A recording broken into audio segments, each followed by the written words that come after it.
Good morning, students. Today's topic is our chopper. As we discussed in our previous lectures, that chopper is a device which convert from fixed DC to variable DC, like your AC transformer. So it also behave in two parts, like step down and step up chopper. In step down chopper, the outgoing voltage is output voltage is equal to is less than your input voltage, and in step up chopper the output voltage is your higher than your input voltage. So a chopper is basically a switch, and as a switch you can use SCR, GTO, and like BJT. So chopper behave like a switch, and it is your high frequency switch. High frequency switch means you can operate the switch at high frequency, like at high speed. Okay, so this is your high frequency switch, and it has many applications in industries. It is used to control the speed of DC motor. It is used to it is used in your regenerative braking. So there are many advantages of this chopper. And uh, in previous lectures, we have already discussed about different type of choppers, in which we discussed that according to your output voltage, there are three type of chopper. One is your buck chopper, another one is your boost chopper, third one is your buck boost chopper. So in buck chopper, it will behave like your step down transformer. It means your output voltage will be less than your input voltage. And boost converter, it will behave like your boost chopper. It will behave like your step up transformer, in which your output voltage is greater than your input voltage. And buck boost converter, it will behave like a buck or boost converter according to your need. So this is about your different type of choppers. Further, it was classified in different type of choppers. That was your class A chopper, class B chopper, class C chopper, class D chopper, and class E chopper. Now we are going to discuss about some learning objective and outcome of this lecture. So in this lecture the student will be able to understand that what is chopper, and student will be able to understand the different type of choppers, and student will be able to understand that what are the commutation process which is used in chopper. So in this lecture, we are going to discuss about your voltage and current commutation of chopper. So before going on this voltage commutation and current commutation, I would like to explain what is commutation. So commutation is the process which is used to turn off the chopper. Okay.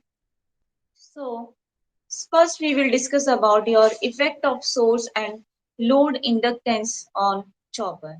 So how your source and load inductance is uh, impact on the chopper, chopper operation. So number one, the source inductance should be as small as possible to limit the transient voltage, and uh, the source inductance may cause commutation problem for the chopper. So we have to be careful uh, for choosing the inductance of your source. So input inductance of your source must be less, so we can control your transient voltage, right? Next one is your usually an input filter is used to overcome the problem of source inductance. And the load, actually this was all about your input inductance, that it must have low value to control your transients, and it will not create the problem in commutation process of your chopper. Next is your the load ripple current is inversely proportional to load inductance and chopping frequency. So peak load current depends on load inductance. To limit the load ripple current, a smoothing inductor is connected in series with the load. So there are two types of commutation process which is used in chopper. One is your natural process and another one is your forced process.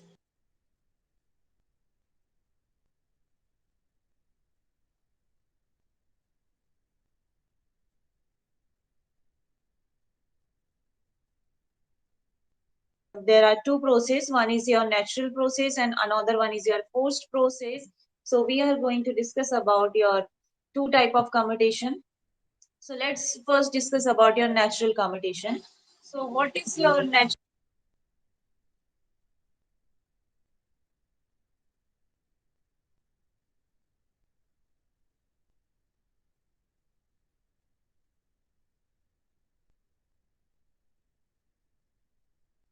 There is a AC circuit. So you can see in the diagram that we are supplying AC voltage and there is a switch which you are taking, for example, SCR. Now, if you want to turn on the SCR, what you have to do? You have to simply apply a gate pulse on the gate terminal of this SCR and the SCR will be turned on. Now, the difficulties come in the process of turn of the SCR. So what is the procedure and what are the requirements to turn off the SCR? So to turning off the SCR, there must be reverse voltage across these terminals and the latching current must be low. So there must there we can apply your negative voltage. If you are applying AC voltage, half cycle of this AC voltage will be positive and another half cycle of this voltage will be negative. When you apply negative voltage, thyristor comes into the reverse biasing, and at the same time, if you reduce the current by some procedure, then the thyristor will be turned off naturally. So this is the process which is used in natural commutation. So it is basically occurs in AC circuits, and natural commutation of thyristor takes place in AC voltage controllers, phase controlled rectifiers and cycloconverters. So we have already done in previous lecture that what is your AC voltage controller, what is your phase controlled rectifier and what is your cycloconverter.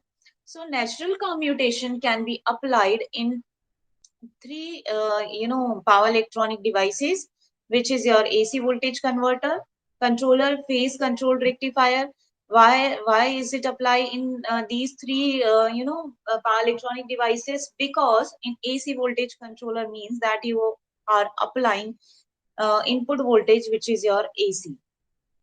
Like this, in phase controlled rectifier you are also applying your uh, it is converting your AC to DC. So input is also AC in phase control rectifier.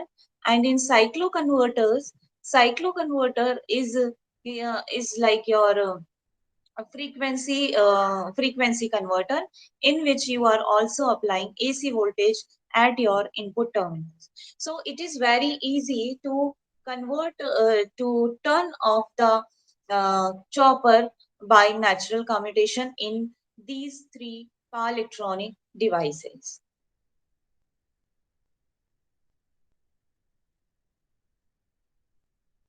So this is applied to your DC circuits, chopper and inverters. Commutation achieved by reverse biasing the SCR or by reducing the SCR current below your holding current value. So commutating elements such as inductance and capacitance are used for commutation purpose. Now there are many methods which is used for post commutation. So one is your self commutation, another one is your resonant pulse commutation, complementary commutation, impulse commutation, external pulse commutation, and line commutation. So first we will discuss about your impulse commutated chopper or voltage commutated chopper, which is very important. So impulse commutated chopper are widely used in high power circuits where load fluctuation is not large. This chopper is also known as parallel capacitor turn off chopper and voltage commutated chopper or classical chopper. So this is the diagram by which the voltage commutation process is operated. So you can see that there is an inductor which is has the value of Ls. This is called your source inductance, and this is your commutation circuit actually. So T1 you are using one thyristor T1, capacitor C and thyristor T2 and D1 and L, and another one is your freewheeling diode. So this is your commutation circuit, voltage commutation circuit. Now let's start with your capacitor. So to start the circuit, capacitor C is initially charged. We are taking that this capacitor is over here, which is already charged, and one plate is positive by triggering the thyristor T2. So if is this is your this thyristor is turned on, we are turning on this thyristor. So you will see that the A terminal will be positive and B plate will be negative of the capacitor. Now capacitor C gets charged through VSC and T2 and load. So when you turn on this SCR, then the capacitor will start to charge through this loop. You can see Vs, Ls, capacitor C, T2 and your load. Okay. Now you can see as the charging current decays to zero, thyristor T2 will be turned off. When this is going to be zero, then the thyristor will be turned off, and with capacitor charged with plate A positive, the circuit is ready for operation. So we assume that the load current remains constant during the commutation process. Now, for convenience, the chopper operation is divided into 5 modes: mode 1, mode 2, mode 3, mode 4, and mode 5. So mode 1 operation, uh, you can see this is your diagram. So let's uh, let's start with your mode 1 operation. You can see that in this mode, the capacitor is charging through your thyristor T1, because thyristor T1 is in your forward biasing, because this terminal is your positive and this is your negative terminal. So thyristor will start to charge, and thyristor will start to conduct, and the current is flowing through this uh, direction. This is your load current, and the capacitor current is flowing through this path: capacitor, thyristor T1, D1 and L. Okay. In mode 2, when your capacitor start to discharge, or you can when it gets turned off, sorry yes, when it gets turned off and you turn on this SCR, this terminal will be positive and this terminal will be negative. Because of this terminal, the thyristor T1 will be in turn off mode, and thyristor T2 will start conduct. So the load current will flow through this path, through this input inductor, capacitor voltage, thyristor T2 and IL. Now let's come to your third mode, which is in which your freewheeling diode will come into the conduction mode. So after this mode, when capacitor start to discharge, then this terminal will be positive, this will be negative. So the current will start to flow through this freewheeling diode. Okay. So current will start to flow through this freewheeling diode, and mode 4 operation, you can see that this diode will come into the picture again, and the load current will flow from source to load. And in the fifth operation, only freewheeling diode will conduct, because this part will be turned off. So only this portion will be conduct and the current will flow through your freewheeling diode. So let's discuss in detail that what is your mode 1 operation. So in mode 1 operation, thyristor T1 is fired at T is equal to 0. You can see over here that the supply voltage comes across the load and the load current IL flows through T1 and load. At the same time, capacitor discharges through at the same time, because you can see that the voltage is across the capacitor is your VC. When the current starts to flow, then the capacitor start to discharge through this path. Okay. So capacitor start to discharge through T1, D1, L1 and C, and the capacitor reverses its voltage. So this reverse voltage on capacitor is held constant by your diode D1. Okay. It is held by your diode D1. So capacitor discharging current ICT is equal to V under root C by L sine omega t, and where omega is equal to 1 upon under root LC, and capacitor voltage is equal to V cos omega t. Now let's come to the mode 2 operation, because in first operation capacitor start to discharge, so the this plate will be positive and this plate will be negative, and you can see it is the favorable condition for thyristor T2, so you can turn on this thyristor at this point. So thyristor T2 is now fired to commute thyristor T1, and when T2 is on, capacitor voltage reverse biasing and T1 and turns it off. So the capacitor discharges through the load from minus V to 0. So discharge time is known as your turn off time. So circuit turn off time is given by TC is equal to VC into C upon IL, which is very important because sometimes some numerical is asked which is based on your turn off time, and which is denoted by your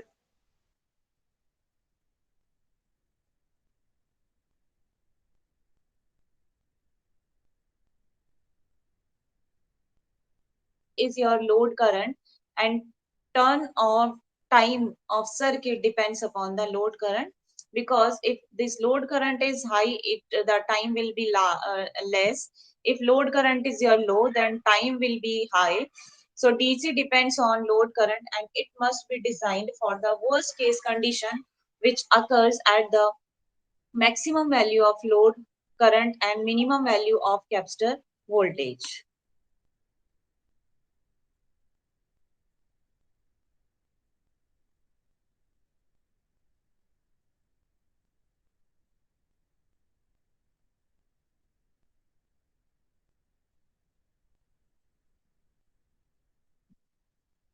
Now, capacitor recharges back to the supply voltage with plate A positive. This time is called the recharging time, and it is given.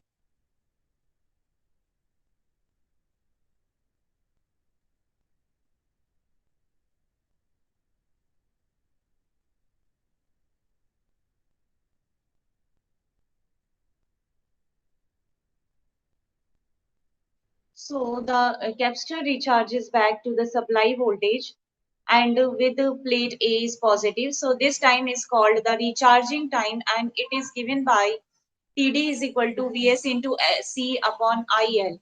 So the total time required for the capacitor to discharge and recharge is called the commutation time. That is denoted by TR is equal to TC, the charging time of capacitor, and this is your discharging time of capacitor. Because in first mode the capacitor was charging, and in the second mode the capacitor was discharging. So total turn of time of the SCR is TR is equal to TC plus TD. Now let's come to the next mode, that is at the end of mode 2 capacitor has recharged to Vs and the freewheeling diode starts conducting, because in mode second the diode was charging from your supply voltage. So in that case this will be positive and this will be negative, so diode will be turned on, and The thyristor so the freewheeling diode will be turned on, so starts conducting and the load current decays. The energy stored in the source inductance Ls is transferred to the capacitor. So hence capacitor charges to a voltage higher than your supply voltage. So T2 naturally turns off. So you can see that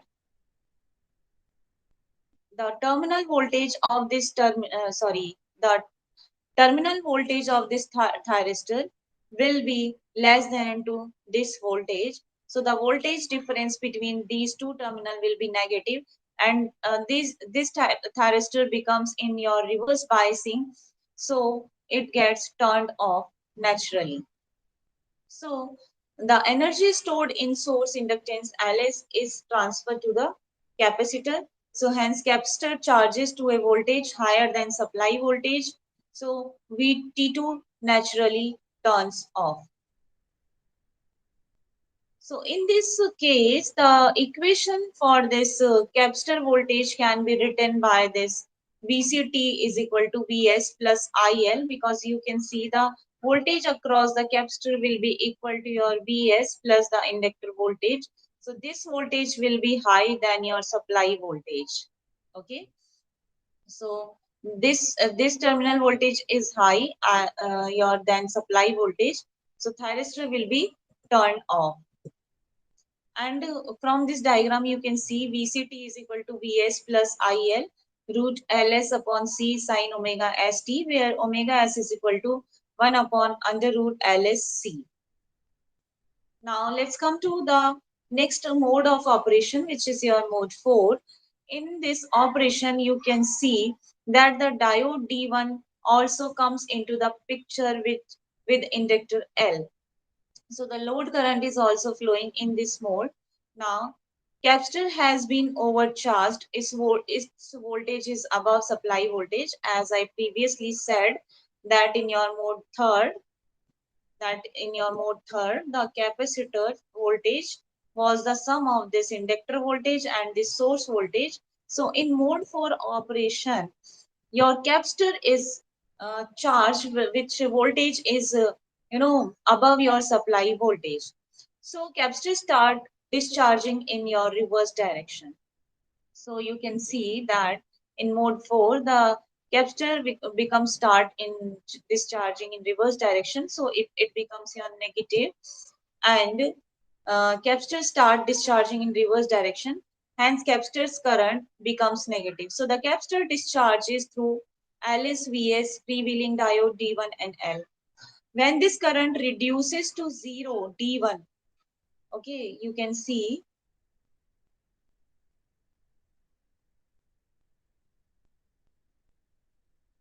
yes, it is discharging in this mode. When this current reduces to 0, then diode D1 will be turned off. Okay. So when this current reduces to 0, D1 will stop conducting and the capacitor voltage will be same as the supply voltage.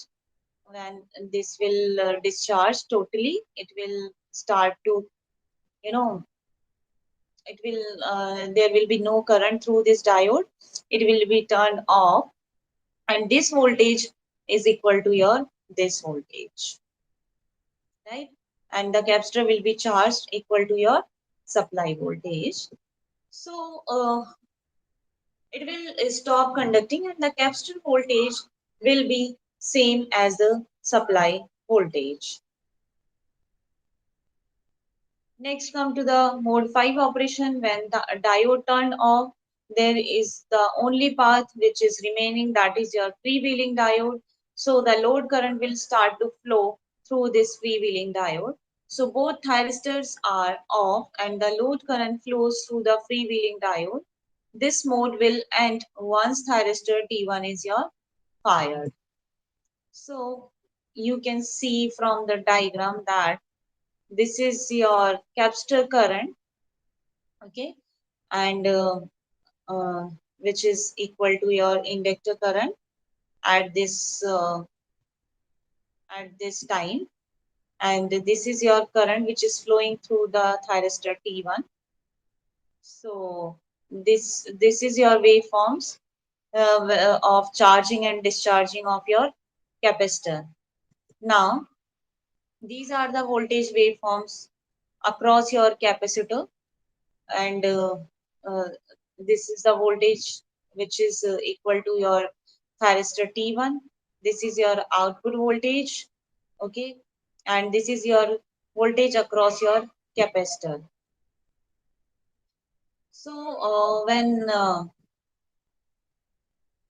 your thyristor capacitor voltage is negatively charged, then at that case the voltage across the thyristor is equal to 0. Okay. So by these waveforms you can easily understand that by the capacitor and by the method of charging and discharging methods, how can we commutate your chopper. Now let's come to the disadvantage of this method, because a starting circuit is required to triggering your SCRs T1 and T2. So this is the main disadvantage, that you need another circuit which is used to turn on or turn on your thyristors. So starting circuit is required, and the starting circuit should be such that it triggers thyristor T2 first. Then load voltage jumps to almost twice the supply voltage when the commutation is initiated, as we have already seen our mode third, in which your your capacitor voltage was double at your input voltage, and the discharging and charging time of commutation capacitor are dependent on the load current, and this limits high frequency operation, especially at low load current. So chopper cannot be tested without connecting load.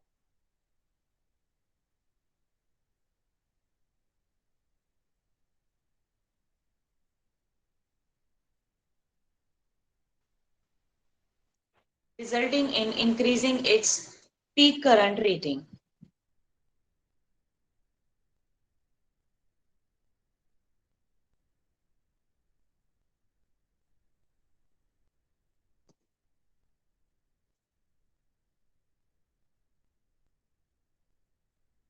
So thyristor T1 has to carry load current as well as resonant current, resulting in increasing its peak current rating. So what is next is your that was your voltage commutation. Voltage commutation means when the voltage appearing negative across your SCR, then your thyristor was turning off. Now another procedure is your current commutation. So by making your load current negative or reducing your load current, the thyristor can be turned off. So this procedure is called your current commutation. So what is meant by current commutation? So chopper is used to change the DC level of voltage, and it is your DC to DC convert. Now, in current commutation chopper, as the name suggested, chopper is commutated by current pulses.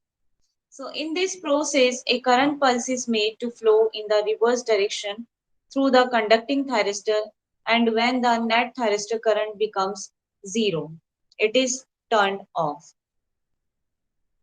So there are some assumptions which you have to take before your current commutation process. So some assumptions are that load current is your constant, SCR and diode are ideal switches, RC is a large resistance such that it can be treated at open circuit during the commutation interval, and the energy for commutation comes from energy stored in capacitor. So capacitor is charged to EDC so that energy for commutation is available. So this is the circuit of your current commutation chopper. So in current commutation chopper, you can see that this is the diagram where you are using diode D1, thyristor T1, auxiliary thyristor which is your TA, and another inductor which is L, and your uh, RC. So the value of RC must be high, that it will behave like a open circuit. And this is your diode D2, this is your capacitor C, and this is your freewheeling diode. So this is the diagram of your current commutated chopper. Now there are five mode of operation, uh, which is uh, uh, which is here. So this is your mode 1. This is your mode 1.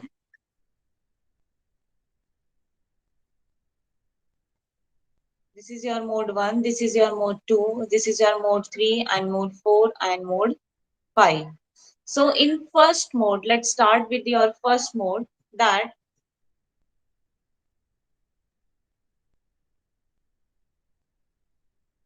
let's start with your first mode, that in this case the resistance is very high, so it will behave like a switch and it is behaving like your open switch.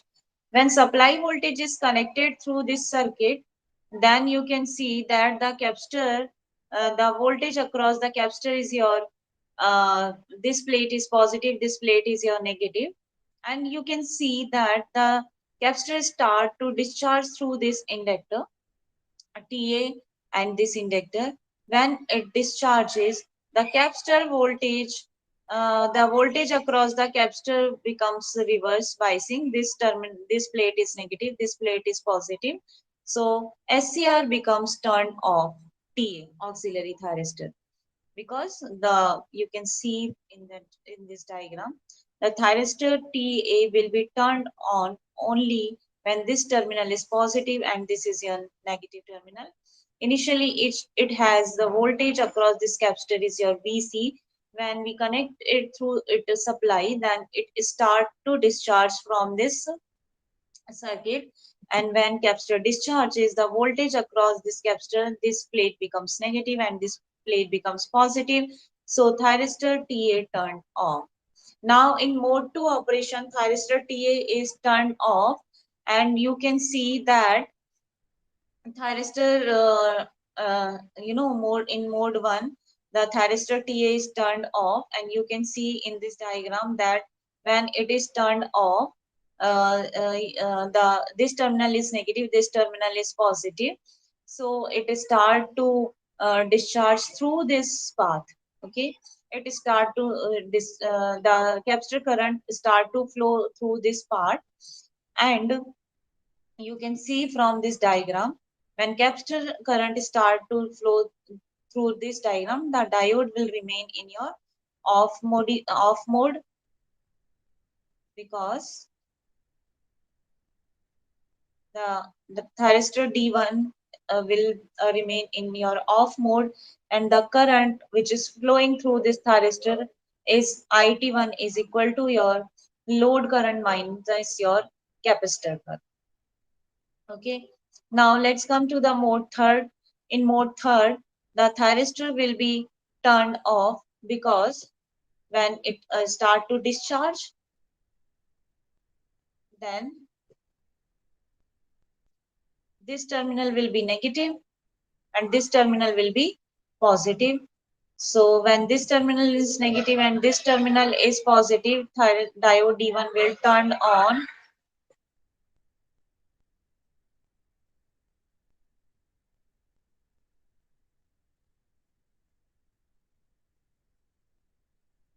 It will turn on, and when it will turn on, the diode D1 will start to conduct, and the current across the through the diode is equal to IC minus I naught.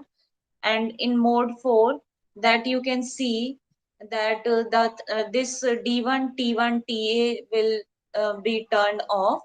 Three these This diode D1 is turned off, T1 is also turned off, and TA is also turned off, and the load current will start to flow through this circuit, capacitor, inductor, and is your this diode D2.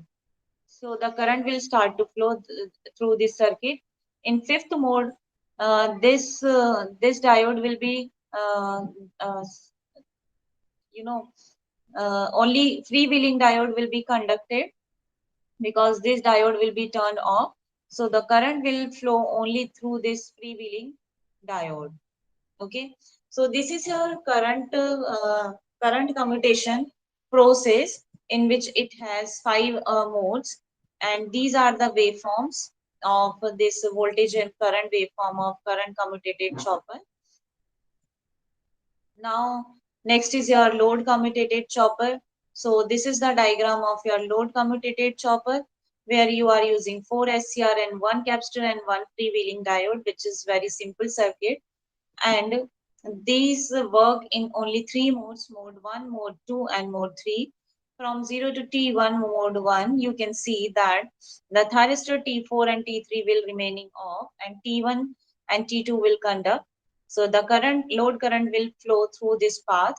In this case, this terminal is negative and this terminal is positive, which is making your capacitor in your reverse biasing.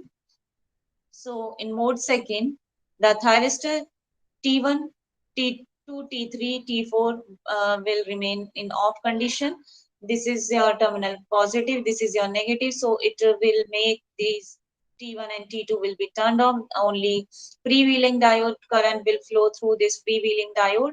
And in mode third operation, the thyristor T3, T4 will be turned on again, and T1 and T2 will be turned off. So what are the advantages of current commutated chopper? So the capacitor always remains charged with the correct polarity. Commutation is reliable as load current is less than your peak commutation current ICP, and the auxiliary thyristor T2 is naturally commutated as its current passes through your zero value. Now, next is your multi-phase chopper. So this is your two-phase chopper in which you are using two choppers and two inductor and two freewheeling diode. So the multi-phase chopper consists of two or more choppers connected in parallel. So inductance L is assumed to be sufficiently large such that each chopper operates independent of each other. There are few modes of operation. One is your in-phase operation and another one is your phase-shifted operation. So uh, you can see from the diagram that this is the waveform your in phase operation and this is your phase shifted operation.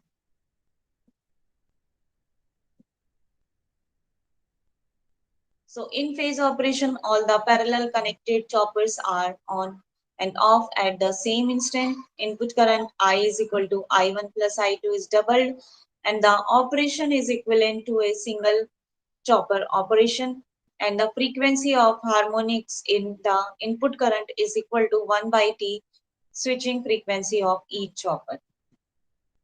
And next one is your phase shifted operation. So phase shifted operation, different choppers are on and off at different instants of time.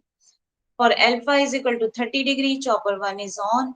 For 0.3 T, which is your duty cycle, from T is equal to 0, chopper 2 is made on such that I1 plus I2 is in periodic in nature.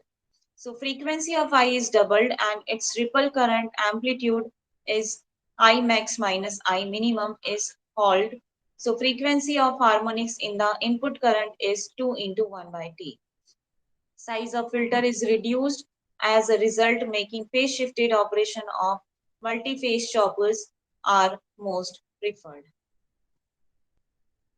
So for different duty cycle, you can draw the waveform of this uh, phase shifted operation. Okay. So multi-phase choppers are used when large load current is required.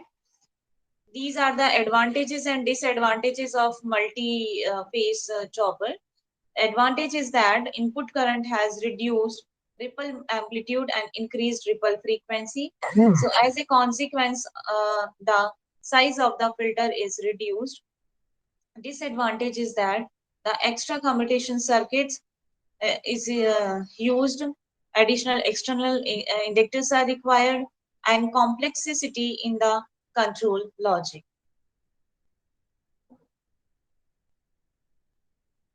These are the references of this lecture, PS and NPTEL, where you can go and get these the lecture. And there are some MCQs which is based on this lecture. So first question is that in the type of chopper, two-stage conversion takes place, which is takes place in your AC link. Chopper's converter is used for DC to DC conversion. A chopper may be thought as a inverter with DC input. A chopper may be thought as a inverter with DC input, DC equivalent of an AC transformer, diode rectifier, or DC equivalent of an induction motor. So chopper is always behave like an AC transformer, because transformer is also convert your input voltage to step up or step down your voltages, AC voltages. Like this chopper is also used to step up or step down your DC voltage. Next is your which device can be used in a chopper circuit. So there are a few switches which can be used in a chopper circuit, which is your BJT, MOSFET, and GTO. So these three switches can be used as a chopper. A chopper is a time ratio controller, AC to DC converter, DC transformer, and high speed semiconductor switch. So chopper is your high speed semiconductor switch. Now sixth option is, what is the duty cycle of a chopper? So duty cycle of a chopper is turn on upon T, means the turn on time of chopper is divided by your total time, uh, or you can write this equation T on upon T off plus T on. The load voltage of a chopper can be controlled by varying the uh, duty cycle, firing angle, reactor position, extension angle. So the load voltage of the chopper can be changed or controlled by varying your duty cycle. Next is your the value of duty cycle alpha lies between maximum value of duty cycle is always less than or equal to 1. Okay, so C is the right answer for that. Next is here, if T is the time period for a chopper circuit and alpha is its duty cycle, then the chopping frequency is alpha upon T on. Now last question, find the output voltage expression for a step down chopper with Vs as the input voltage and alpha as the duty cycle. So the answer is your output voltage is depend upon your duty cycle in your step down chopper. So the equation for step down chopper will be V naught is equal to Vs into alpha. So this is all about your commutation circuit and chopper. Yes. Thank you.